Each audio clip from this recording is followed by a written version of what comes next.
Hello everyone, Kryptonite here and welcome back to another Hydroneer logic video. So in my video on how to build the auto smelter and make it fully automated, I've had quite a few questions in the comment section asking if you can incorporate a logic valve to turn off the conveyor belts while the smelter smelts a bar. So I thought I'd come back and do some more testing with it, and the answer to this question is yes. It's pretty simple to do, so I will show you how to do that. And I'm also going to talk about the pros and cons of this and what I recommend having, as well as the valve hook.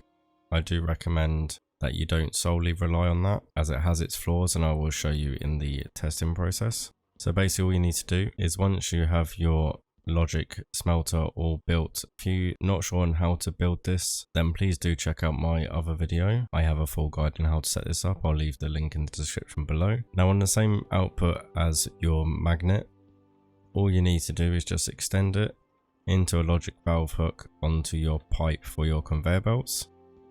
And what you need to make sure you do is you need to make sure you have the flip hook there.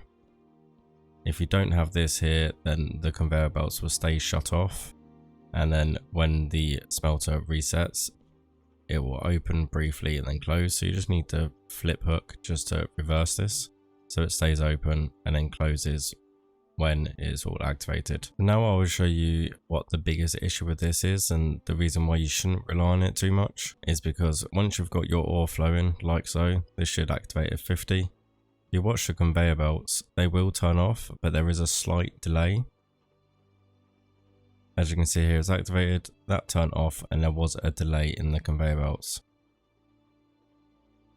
So obviously what this causes it to do is it causes the resources to keep flowing sort of briefly, and that's where you lose your resources over here.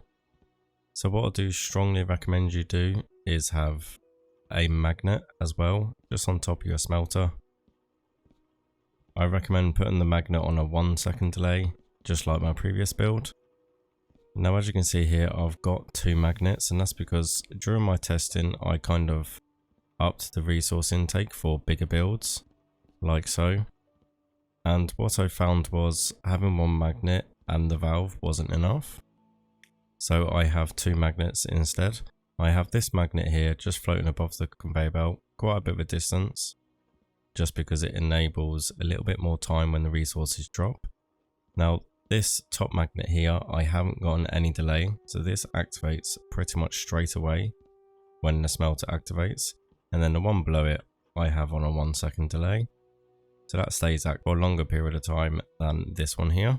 So as I said, I've done a fair bit of testing, and this seems to work pretty much flawlessly. I won't say flawlessly because you do lose a few resources. Every now and then it will sort of go out of sync and you'll lose a couple, but that's only on your really big builds. Like if you've got massive resources coming through, you're bound to lose a few resources once or twice. But yeah, there you go guys. I just thought I'd give a short little video, just an updated version of the logic smelter. So if you found it helpful and answered some questions that you might have had, then make sure you hit that like button. And if you're interested in more Hydroneer logic content, make sure you hit that subscribe button, and I will see you in the next video.